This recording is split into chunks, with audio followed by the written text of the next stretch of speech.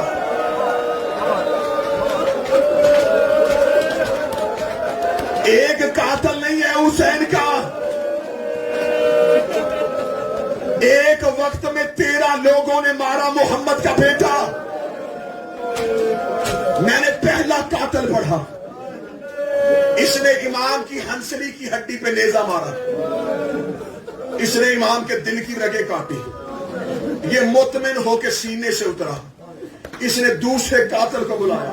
کہنے لگا لو بدر احد کے بدلے. یہ اسی علی کا بیٹا ہے جس نے بدر احد میں ہم نے باپ اور دادا کو مارا تھا. اللہ جانے میرے بس میں ہوتا میں جملہ پڑھنے سے پہلے زہرا سے موت مانگ لیتا. حکیم ابن طفیل آگے بڑھا. یہ حسین کی پوست پہ آیا. اس نے حسین کی زلفوں پہ ہاتھ ڈال کے حسین کے چہرے پہ تماچا مارا. غازی کی لاش کانپ گئی. آواز آئی تیز آزاد.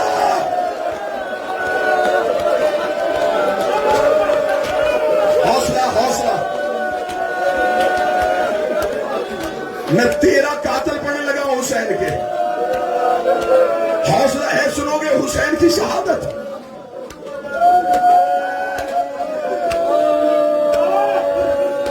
ایک ملعون تھا جس نے نیزہ مارا. دوسرا ملعون تھا اس نے تماچا مارا.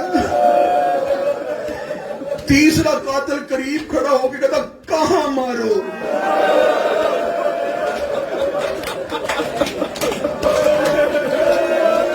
یا حسین اس کے بدن پہ تو کوئی جگہ ہی باقی نہیں بچی. جو سید بیٹھے مجھے معاف کر دینا.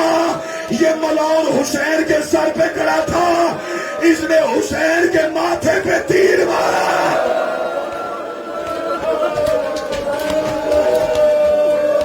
پیشانی میں تیر.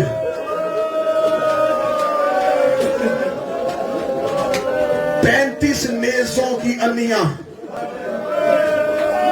حسین کے سینے پہ. بڑی بے دردی سے مارا انہوں نے محمد کا بیٹا. ایک لمحے قتل نہیں ہوا. یہ ہنس ہنس کے مارتے رہے حسین. یہ سانس لے لے کے قتل کرتے رہے محمد کا بیٹا. اگلے درد پڑھوں گا مجھے حسین کی قسم مجھے ڈر ہے کوئی مومن مرے نہ.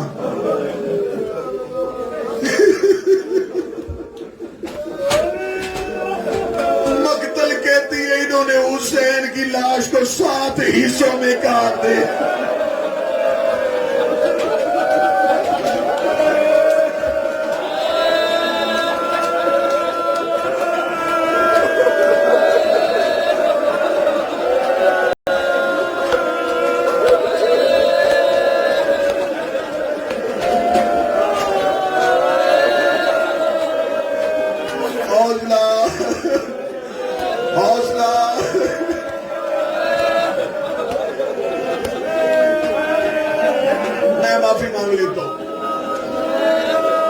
نہیں پڑھا جائے گا مجھے. تم نے بھی سننا ہے نا. میری آنکھوں کے سامنے آ رہا ہے کہ میں کیسے پڑھوں. جو کربلا کے ظاہر میں تو ایک بار ہاتھ کھڑا کرنا جو کربلا گئے ہو. اتنے لوگوں نے کربلا دیکھی ہوئی ہے نا. ہاتھ تمہارے کھڑے کروائے تھے. جنہوں نے نہیں دیکھی تو میری گواہی دے دینا. یہ امام حسین کا حرم. باب سدرہ سے سیدھا آگے جاؤ. مقام صاحب الزمان. شاہراہ سدرہ پہ 1 کلومیٹر کا فاصلہ ہے حسین کی قبر سے مقام صاحب الزمان کا. علماء سے پوچھو وہ مقام کیوں ہے. کہتے وہاں حسین گھوڑے سے گرے تھے. گرے تھے حسین. آج بھی بارواں وہاں آتا ہے. وہاں 2 رکعت نماز زیارت پڑھتے ہیں. میرے مولا وہاں سے ننگے پاؤں ننگے سر مولا حسین کے حرم میں جاتے ہیں. اس لیے مومنین کو حکم ہے کہ تم مقام صاحب الزمان میں 2 رکعت نماز پڑھ کے پیدل حسین کی زری پہ آیا. جو گئے ہو دوبارہ جانا، جو نہیں جا سکے میرا مولا تمہیں اسی سال لے کے جائے. آدھی رات کے بعد نا، رات 1 بجے کے بعد اور فجر کے درمیان تم مقام صاحب الزمان پہ جانا. وہاں سے 2 رکعت نماز پڑھنے کے بعد ایک ملعون ہے قاتل صالح بن وہاب، اس پہ لعنت کرتے ہوئے حسین کے حرم میں آنا. یہ میرے امام زمانہ کا عمل ہے. مولا فرماتے ہیں جو شیعہ اپنی 5 دعائیں حسین کی ذریعے پہ فوراً قبول کروانا چاہتا، وہ مقام صاحب العصر سے صالح بن وہاب پہ لعنت کرتا ہوا حسین کی حرم کے اندر آئے اور ذریعے حسین پہ جا کے لعنت کو تمام کریں. وہاں 2 رکعت نماز پھر زیارت کی پڑھ دے. یہ بارنے کا عمل ہے. میں پوری ذمہ داری سے کہوں گا جب تم یہ عمل کر رہے ہوگے نا، اور تم رات کے دن میں نہیں، رات کو، اور وہ بھی صبح کے قریب، فجر سے پہلے، نماز شب کے وقت کو، تاکہ تم حرم میں پا سکو. جب تم یہ عمل کرتے ہوئے گزرو گے نا، تمہیں کسی کے رونے کی آواز آئے گی. تمہیں ایسے لگے گا تمہارے ساتھ روتا ہوا چل رہا ہے. عمل میں نے تمہیں بتا دیا، اور پہلی بار میں نے ممبر سے عمل بتایا. پہلی بار یہ عمل بتایا ممبر سے. یہ بدے ہاتھ ہے، عمل بتا دیا. مجھ سے پوچھو ہوا کیا تھا. اگر یہ سنیے اس کے بعد نہ تم سن سکو گے نہ میں پڑھ سکوں گا. حسین گھوڑے کی زین سے گر گئے. میں نے زائرین کی گواہی دلوائی ہے. مقام صاحب الزمان امام حسین کا حرم ادھر ہے ٹیلہ زینبیہ. ٹیلہ زینبیہ کیوں؟ جہاں بہن نے بھائی کا آخری سجدہ دیکھا تھا. گرے وہاں تھے.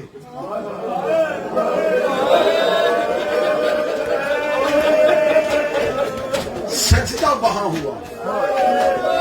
سفر فرلان کا نہیں، 1 کلومیٹر کا. 1 کلومیٹر اب ہے، اب 1 کلومیٹر ہے. تب کیا تھا مجھے نہیں پتا. اب 1 کلومیٹر ہے. اس وقت زیادہ ہو سکتا ہے، کم نہیں ہو سکتا. مقام صاحب العصر امام حسین کی ذری ٹیلہ زینبیہ. لو جس نے ماتم کر لیا ہے سیدہ تمہارا قبول کرے. جس کی آنکھ میں پانی آ گیا شہزادی قبول کرے. جس کی آنکھ خشک ہے، ایک کوشش کرنے لگا ہوں، کوشش کر لینا کہ آنسو آ سکے. جب حسین گھوڑے کی زین سے گر گئے، صالح بن وہاب نامی ملعون آیا. اس نے حسین گھسیٹ کے